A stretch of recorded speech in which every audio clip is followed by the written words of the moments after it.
important theorem, and this is called the rank nullity theorem. The rank nullity theorem. So it will be for matrices and linear transformation. So suppose A is a m by n matrix, and let us say that it is a real matrix. Okay, then this m by n matrix has its row space, the row space of A, and this is the linear span of row vectors. That is the row space. And then column space of A, column space of A, this is the linear span of column vectors. So if it is m by n matrix, there are m rows and n columns. So the row space, these are the rows, and they have n components. So row space lives inside Rn, and then column space of A lives inside Rm. Then we also have the null space of A. Null space of A. Null space of A. Remember, the null space of A is the it is the solutions. Okay, solutions in Rn of the system Ax equal to 0. So A is the coefficient matrix, and you have this homogeneous system of linear equations Ax equal to 0, and look at all the solutions. And we know that if you take linear combinations of solutions of Ax equal to 0, they are also solutions of Ax equal to 0, and therefore this is a subspace, and it is a subspace of Rn, right? And I had the fourth, so just a minute. Yeah. So we have the row space. Okay.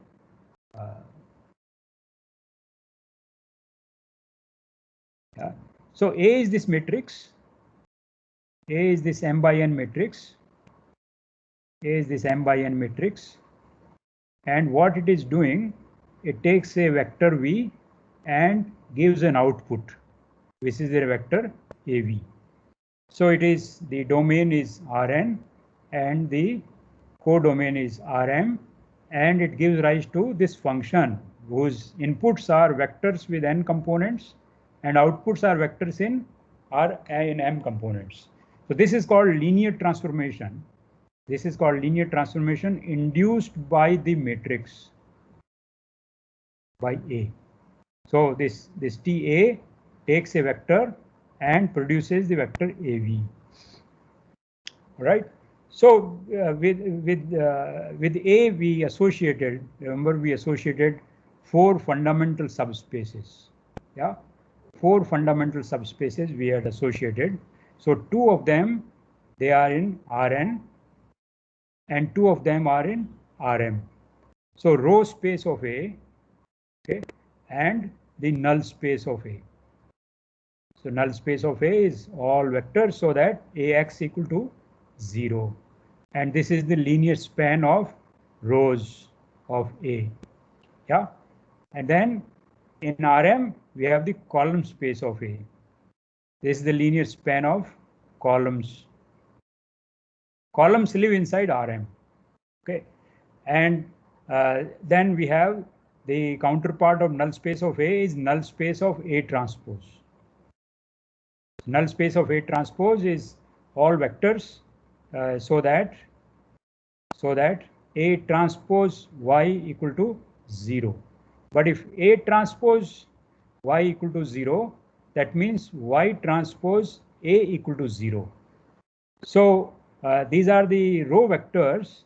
Y transpose is a row vector, and this multiplied by A is 0. So this is called the left null space. Yeah, this is called left null space. Okay, so we have these 4 fundamental subspaces associated with the matrix, and these 4 subspaces, they are closely tied with each other. Okay, for example, if I look at the null space of A, okay, if I look at the null space of A, it can be thought of as those vectors which are perpendicular to every row of A. Yeah, Ax equal to 0. Yeah, Ax equal to 0 means I take the first row of A and take the dot product with x. That is the first component of Ax, and that is equal to 0. So that means the null space consists of all vectors which are perpendicular to the row vectors. But if a vector is perpendicular to row vectors, it is also perpendicular to the entire row space. Yeah, it is also perpendicular to entire row space. So here, if my row space is here, then the null space is perpendicular. So if I'm living inside three-dimensional space, yeah, if it is a say 3 by 3 matrix, and the row space as is a plane, then the null space is all vectors which are perpendicular to the entire row space. Row space is a subspace, and null space of A consists of all vectors, so that Ax equal to 0. So x is perpendicular to every row vector, so it is perpendicular to every vector in the row space, and so in R3 it is this line. Yeah, it is this line passing through origin. All vectors on this line which are passing through origin is the null space. So null space is perpendicular to the row space. Yeah, and then similarly, if I look at the column space on the other side, which is in Rm, yeah, and then take the null space of A transpose. Column space is nothing but row space of A transpose. Is that clear? Column space, column vectors of a matrix are the row vectors of A transpose. So column space is nothing but the row space of A transpose. And so by this previous discussion, null space of A transpose is perpendicular to the row space of A transpose. Okay, and later on we will see using rank nullity theorem that the two dimensions, they add up to the dimension of the whole space. So in Rn we have these two subspaces, the row space and the null space of A, and we will see that their dimensions will add up to the dimension of the whole space. Yeah, these are two complementary subspaces, the null space of A and the row space of A, and we will their dimensions are going to be adding up to the dimension of the whole space, and the null space is perpendicular to the row space. So that is the view you should have of these four fundamental subspaces associated with a matrix. Yeah, so let's recall our row space. Yeah, so suppose I have a m by n matrix, then dimension of the row space is dimension of the column space. This is what we want to prove.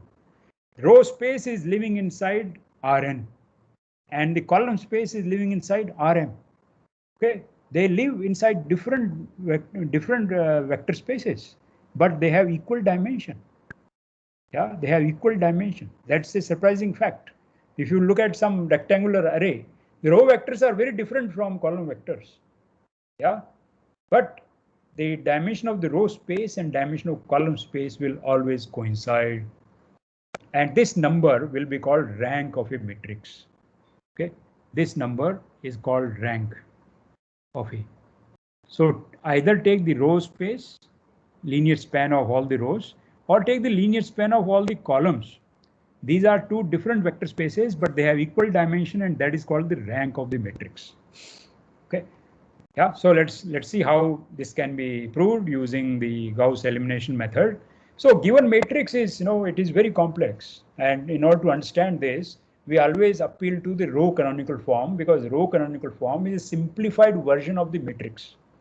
Yeah. So if you want to solve Ax equal to 0, yeah, you can pass to the row canonical form, which is a far simpler matrix, and solve Ax equal to 0. And solving Ax equal to 0 when A is in row canonical form is very easy. You just do some back substitution, very easy to solve. And this set of solutions is one and the same of Ax equal to 0. And if U is the row canonical form, then Ux equal to 0 and Ax equal to 0 have exactly same set of solutions. So we apply, how do we get row canonical form? We applied certain number of elementary row operations and get this A from get this row canonical form U from A. Row canonical form is uniquely determined. The row echelon form is not uniquely determined. We have seen this example of a 2 by 2 matrix which had two different row echelon form, but the row canonical form of a matrix is uniquely determined.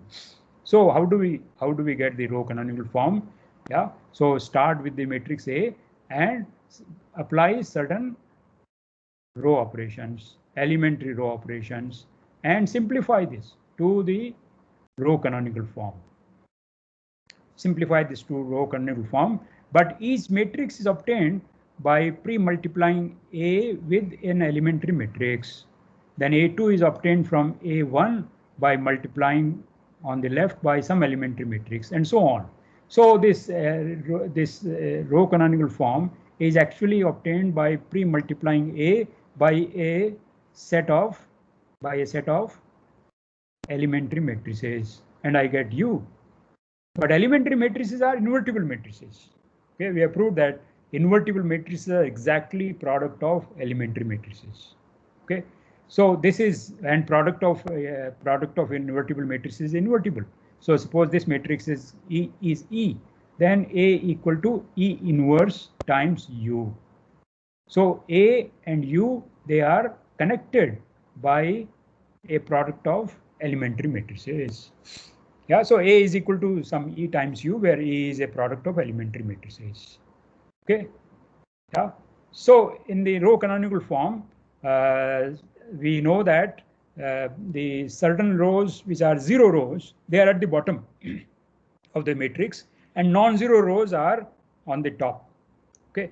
So first, let us say first k rows of U are non-zero. U is the row canonical form, and assume that the first k rows of U are non-zero. That means there are k pivots in U. There are k pivotal columns. There are n columns, so n minus k non-pivotal columns. Yeah. So this U has k pivotal columns. Yeah. So first k rows of U, therefore you can see the zero rows don't contribute to basis. Yeah, a basis consists of linearly independent vectors, and you can see very easily by looking at the row canonical form that the first k rows of U are linearly independent and the row space does not change. We proved last time that row space of a matrix is same as row space of an invertible matrix times A. This we proved last time. Okay. And U is obtained from A by pre-multiplying by an invertible matrix, and therefore row space of A is same as row space of its row canonical form. But in the row canonical form, first k rows are non-zero. These k rows, you can see, because the pivots are sitting inside different columns, you can see very easily that the non-zero rows in the row canonical form are linearly independent, and therefore the row space of U is spanned by the non-zero rows. Okay, and so therefore the dimension of the row space is equal to number of pivots in the row canonical form. And suppose that J1, J2, Jk are the pivotal columns of U. Okay, and the column J1 up to Jk, therefore of A will form a basis of column space of A. And I proved last time that if certain number of columns are linearly independent in a given matrix, the same columns, when we pass to row canonical form, remain linearly independent, and vice versa. So inside the row canonical form, the column vectors which contain the pivots, they are going to be linearly independent. And what we proved last time shows that exactly same columns in A are going to be linearly independent. Okay, so the column space, dimension of the column space is number of elements in the basis of the column space of A, but the number of linearly independent columns inside A is same as number of linearly independent columns in the row canonical form. Number of linearly independent columns in the row canonical form is exactly the number of pivots. Okay, and the dimension of the row space is exactly the number of pivots in U, and therefore the dimension of row space and dimension of column space is the number of pivots in the row canonical form. Or you can also see that it is the number of pivots in row echelon form. Doesn't matter. Okay. So for example, suppose I have a 4 by 6 matrix, and the row canonical form is this. This is the row canonical form. So this is a pivot. This is another pivot. This is another pivot. And so there are 3 non-zero rows in the row canonical form, and there are 3 pivotal columns. This is a pivotal column. This is a pivotal column, and this is a pivotal column. And you can see that these two column vectors, they are scalar multiples of the first column vector. This column vector, this column vector you can get as a linear combination of first column vector and this pivotal column. You multiply first column vector by 5 and add the fourth column vector 7 times the fourth column vector, you will get this column vector. So therefore the non-pivotal column vectors in the row canonical form, they are in the linear span of the pivotal columns. So therefore column space has same dimension as the number of pivots in U. Similarly, the row vectors, non-zero row vectors, they will span the row space of U, but row space of U is same as row space of A, and therefore row space of A is the linear span of the non-zero rows in the row canonical form. So it gives a very nice algorithm to determine a basis of the row space. Given a very complicated matrix, I want to find basis of the row space. You convert this into row echelon form or row canonical form and take the non-zero rows. Those non-zero rows will form a basis of the row space of A. And the pivotal columns will form a basis of the column space of U. Okay, and you look at the exactly same columns in the given matrix A. Those columns will form a basis of the column space of A. Okay, so that's the nice thing about Gauss elimination method. It allows us to prove this fact that the row space and column space have equal dimension. Okay, so that's why we can make this definition